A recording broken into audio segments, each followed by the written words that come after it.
singing this song. Меня всегда поражало обилие бит и рок-команд, появившихся в начале 60-х в Британии. С этим загадочным явлением может сравниться, пожалуй, только взрыв, породивший появление огромного числа рок-команд на западном побережье США чуть позже. Наверняка на это есть исчерпывающий ответ, где помимо творческих аспектов будут и политические, и экономические. Ведь не посыпал же кто-то специальными семенами Лондон, Ливерпуль и Бирмингем в одночасье, чтобы там почти одновременно выросли в свое время по одной бит-группе на городской квартал. И сегодня мы поговорим о группе Hollies, команде, имеющей самое непосредственное отношение к так называемому британскому вторжению. Это когда британский рок перелетел через Атлантику и почти мгновенно завоевал площадки США. Hollies – одна из наиболее успешных как в художественном, так и в коммерческом отношении британских групп 60-х годов. Их обширное музыкальное наследие оказало заметное влияние на всю британскую музыку последних десятилетий и продолжает вызывать интерес у новых поколений слушателей. Stop, stop, stop all the dancing, give me time to breathe. Stop, stop, stop all the dancing. Начало и истоки этой группы следует искать в Манчестере, где с 5 лет дружили двое мальчишек – Грэм Нэш и Алан Кларк. Все у них было на двоих – пение в хоре, сидение за одной партой и общие интересы. Музыканты сменили ряд названий, прежде чем в 1962 году возникла Hollies. Ее основой стала группа Deltas, где играли основатели. Первое публичное выступление Hollies состоялось в декабре 1962 года на сцене Oasis Club в Манчестере. Вскоре группа перебралась в Ливерпуль, где стала главной группой в знаменитом клубе Cavern Club, на сцене которого совсем недавно дали свой последний концерт звезды этого клуба Beatles.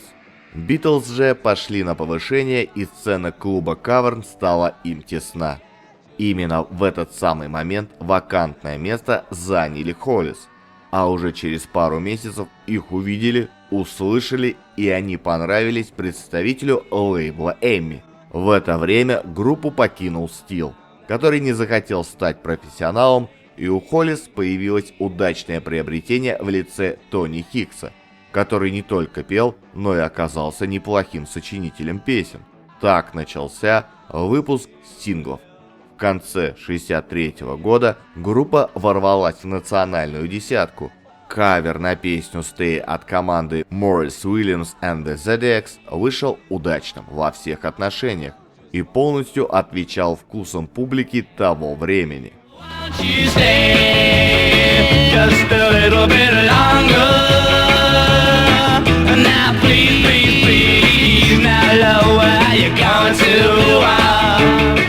Как и водится, поначалу группа исполняла в основном каверы, но вскоре песня Кларка, Нэша и Хикса пробилась в топ-10.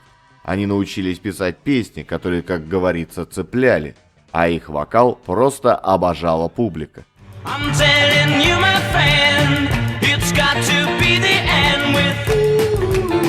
В 1965 году творчество трио Кларк, Хикс, Нэш, взяв на троих один псевдоним Рэнсфорд, стало одним из главных композиторских тандемов середины 60-х.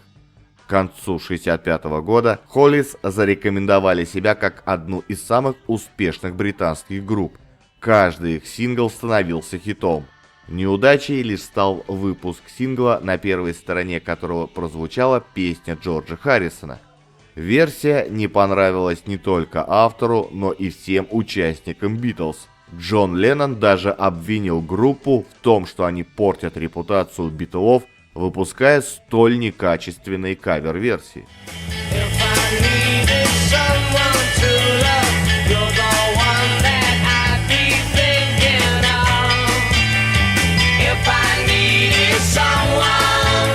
Из ярких хитов команды следует отметить бодрящую «I'm Alive», которую написал американский сонграйтер Клинт Баллард. Песня предназначалась американскому певцу Джинни Питни, но тот от нее отказался. Тогда песню решили записать манчестерская группа The Toggery Five. Надо сказать, что Холлис поступили по отношению к землякам-коллегам неэтично. Услышав, как те репетируют новую песню, Холлис решили опередить их и издали свою версию песни на 2 недели раньше. Ну и сорвали все лавры, заполучив в 1965 году свой первый хит. А вот Toggery Five так за пределами Манчестера и не прославились.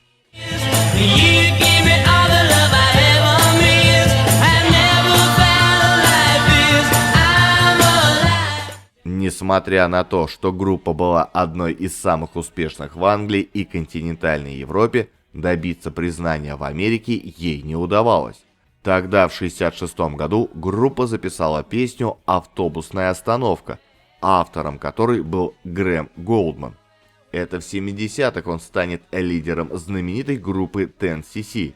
А тогда, в 1966 году, Грэм был 20-летним юнцом с потрясающим даром мелодиста. Будущий хит группы Голдман действительно сочинил в автобусе. Ему пришел в голову гениальный в своей простоте сюжет о том, как на автобусной остановке парня и девушку застал дождь. Парень приглашает подругу по несчастью укрыться под его зонтом, это их сближает, и они влюбляются в друг друга.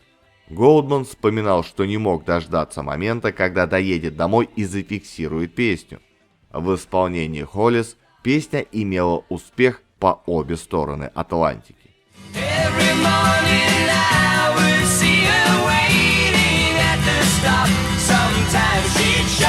На мой взгляд, очень интересен альбом 1966 года.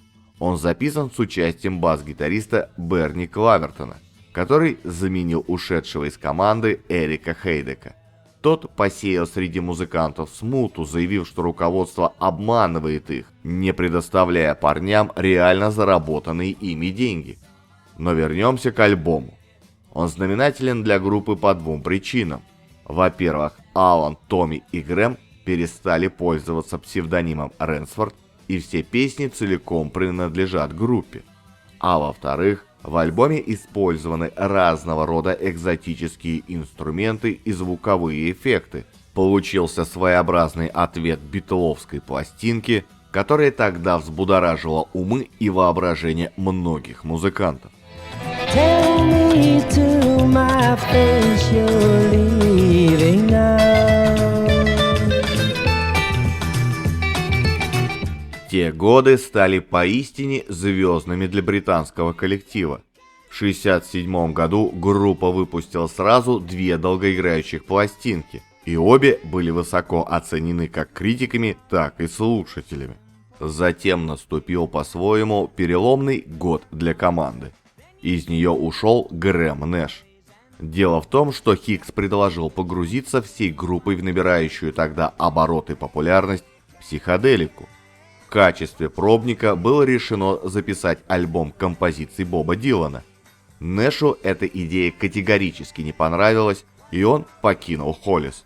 Он уехал в США, где вместе с Дэвидом Кросби и Стивеном Стилсом создал рок-группу Кросби, Стилс, Нэш энд Янг.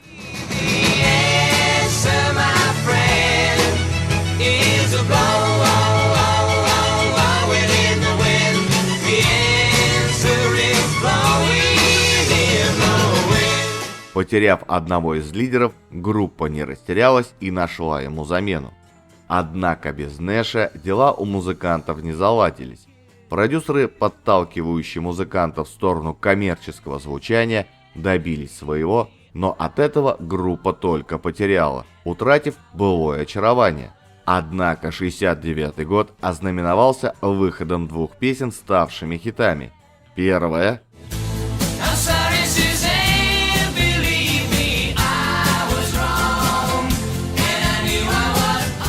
а вторая имела интересную историю.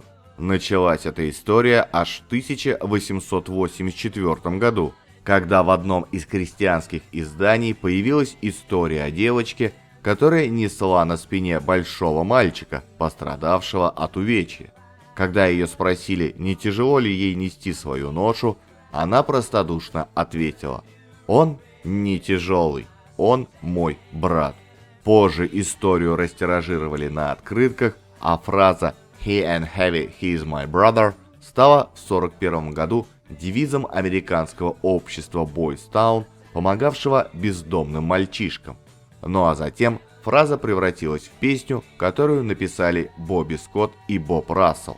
Рассел умирал от рака, и песня стала его последним хитом. Возможно, именно поэтому она вышла столь пронзительной.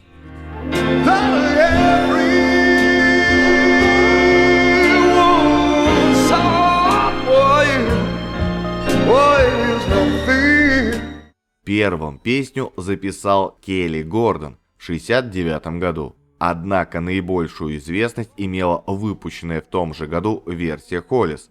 Кстати, на рояле здесь играл пока еще малоизвестный Элтон Джон.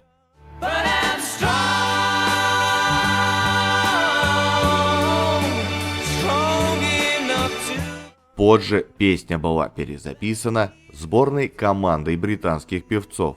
Это была благотворительная акция, все доходы от сингла пошли в пользу пострадавших от трагедии 1989 года на стадионе Хиллсборо. Тогда из-за давки погибло 96 человек, а сотни были ранены.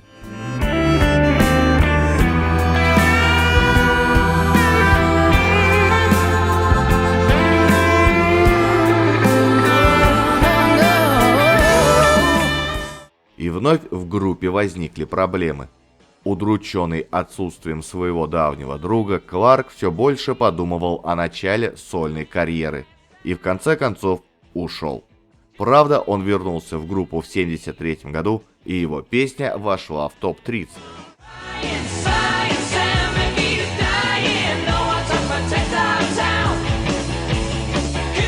Группа просуществовала до 1983 года, после чего было объявлено о ее распуске. Однако на протяжении конца 80-х и первой половины 90-х Холлис регулярно играли и записывались. Возвращение на вершину чартов произошло лишь в 1988-м, когда песня «He and heavy, he is my brother» прозвучала в рекламе пива «Миллер».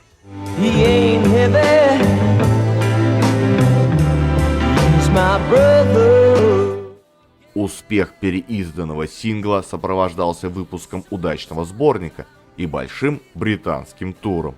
К сожалению, после этого популярность Холлис вновь пошла на спад, и на протяжении 90-х команда прозябала на маленьких площадках. С наступлением нового тысячелетия отошел отдел Кларк, оставивший у руля Хикса и Эллиота. В настоящее время группа возрождена и дает концерты. В 2009 году был выпущен очередной студийный альбом.